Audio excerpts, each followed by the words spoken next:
So, the question is, will you ever see book 2 or 3 or 4? I want to tell you about my book journey. And welcome to the D. Louise book series. I'm Christine Kristina. This is where we read books, talk about books, no special effects, no theme music, no fancy schmancy stuff going on here. I'm going to tell you about my book journey.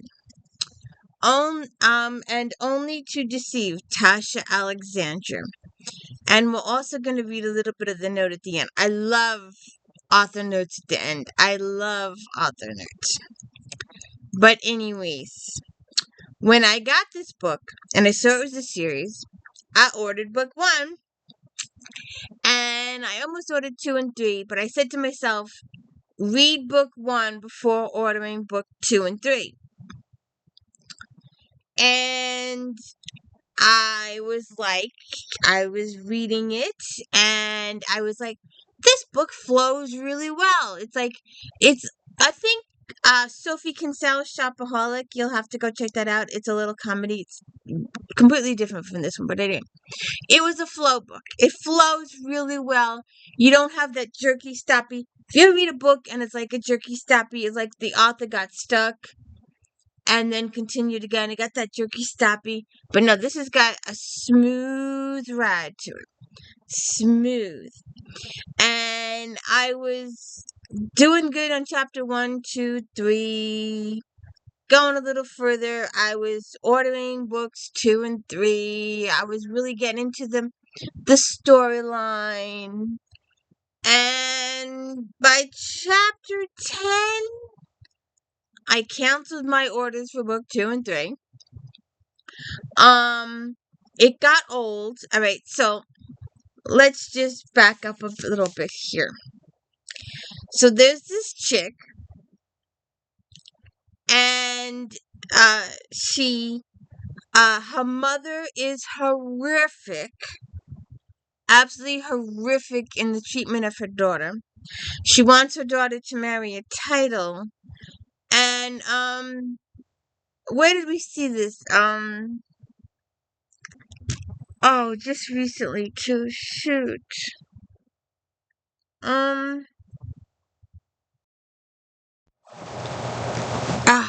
Diane Freeman's books. A couple of weeks ago.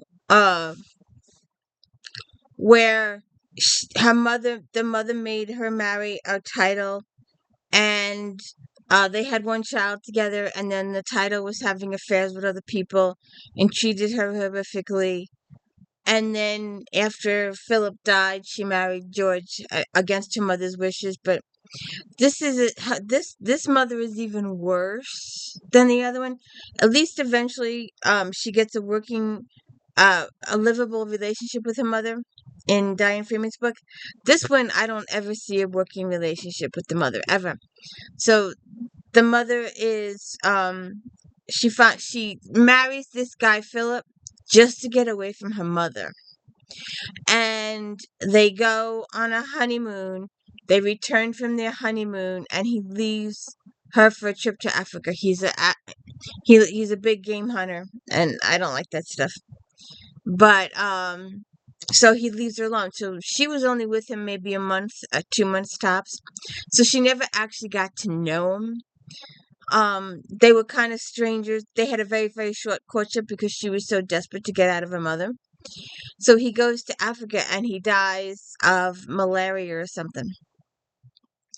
So she's now currently a rich widow, and she is enjoying her life as a rich widow. However, she has to wear black all the time, and her mother's insisting that she conforms to society. And her mother is just an absolute tyrant. It's a good thing the mother doesn't live with her anymore. It's just like, ugh. So, it really gets old fast, and you're just like, ah. So she only knew the guy for a month, right? So then she finds these diaries that he kept, And she's learning more about him from his friends and associates, and she's learning about the antiques he collected and the stuff he was involved in. And she's just falling in love with him, and she's mooning and mooning. It just, you're like, get over it already. Really? The guy's dead. You only knew him, you didn't even, maybe you knew him 30 days, 60 days tops. And she's mooning, and she's swooning, and she's crying over the guy, and she's like, what? And she's reading his letters, and she's never even been to his biggest state house in the country. And she runs away to Paris to avoid her mother.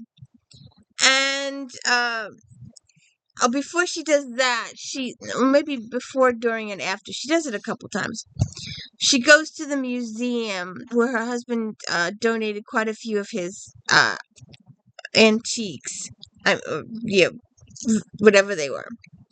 And, statues, busts, stuff like that. And she learns about the Greeks and the Iliad and Apollo and Aphrodite and all that kind of stuff. She's learning all this Greek stuff. And she goes to Paris, and she learns that there are forgers out there that do this stuff. And she finds a forger who's done some of the stuff, and she takes him to the museum, and he points out which objects in the place are his forgeries. And she's like, her husband has the originals back at the estate house. And she's wondering if her husband stole them. And there's a story there, too. That's the big reveal at the end, sort of, kind of. But, like I said, so the first couple of chapters, I was ordering this books 2 and 3. By chapter 10, I canceled my orders for book 2 and 3. The overwhelming missing her deceased husband, whom she never really got to know, got old fast for me. If they'd had a lengthy marriage, if they'd had children, these are my notes, I could see it. But they weren't, she didn't know him. And she says that in the beginning of the book, she didn't know him. By chapter 15, I was getting patient. I was like, all right, is there a murder mystery? Is there something going on here? Could we get to the point already? Was there a theft? Was there a murder? Was there a crime? What's going on here? Can we actually get to something?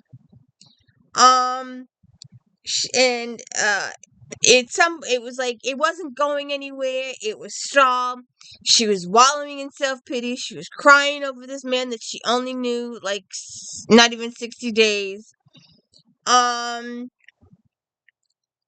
I'm like, why? And she goes to Paris, and she makes friends in Paris, and the lady in Paris helps with a lot of stuff. And then there's her husband had a couple of friends, and they come over often, and one of them keeps looking for stuff around the house, and the papers he's looking for, she finds one or something, gives it to him, but apparently he's looking for other stuff that can incriminate him, but they don't really say it. And she gets kind of friendly with Colin, another one of the husband's friends. And she keeps wallowing in this self-pity, and you're just like, over it. It's like, get over it. Then this thing comes, this guy fakes her out and says that her husband is recuperating in a monastery. It's been like 2 or 3 years now. There's no way. It just got old so fast. And the letter was a fake, and her wallowing, So, like, it was just like, I'm sitting there going, come on, get to it, do something, have something happen, stop with all this character angst, stop with all this sightseeing, stop with all this antique stuff, stop with all this Greek stuff, come on, get to the point. This is me flipping pages, by the way. I'm serious, it was just like, come on, get to the point. And it took like forever to actually get to the point. It's like murder mystery or the antique stuff. I'm like, finally, when we get to start do some of the antique stuff. And it's just like, we inch forward a chapter, then we step back a chapter, then we inch forward, then we step back. And it was just like, it was irritatingly, so frustrating, and not to know the point, or not to see the path, or not to get, I don't know, point of view. I'm trying to think. Direction. To see the path where the author was going. To see the clues that she was. It didn't see it. Just didn't see it.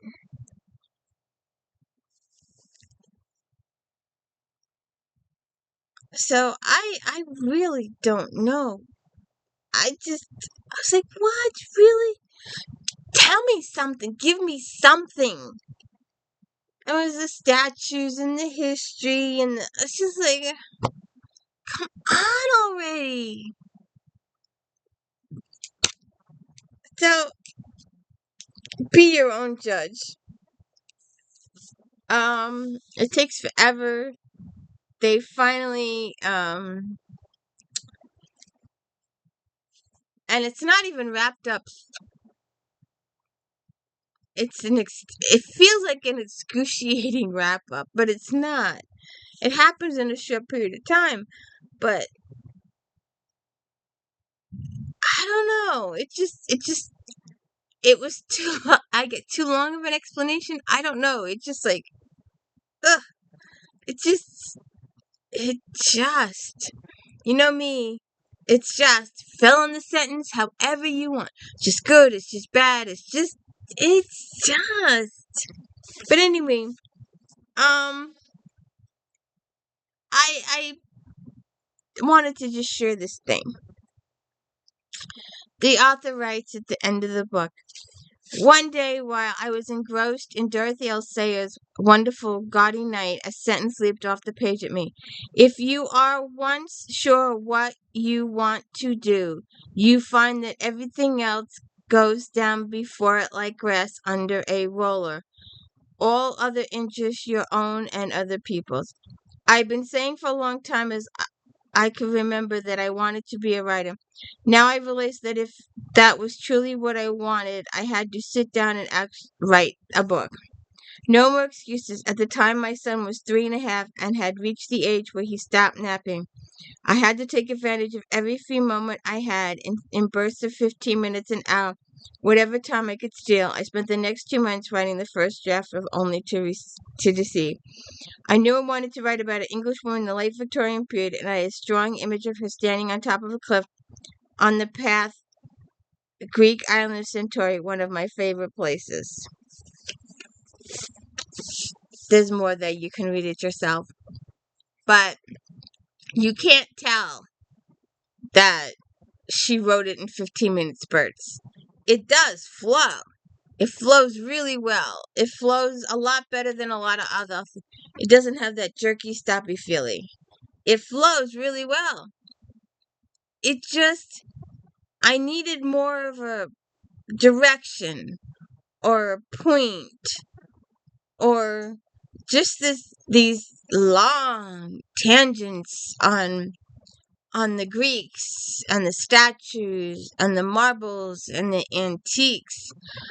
And I was just like, all right already.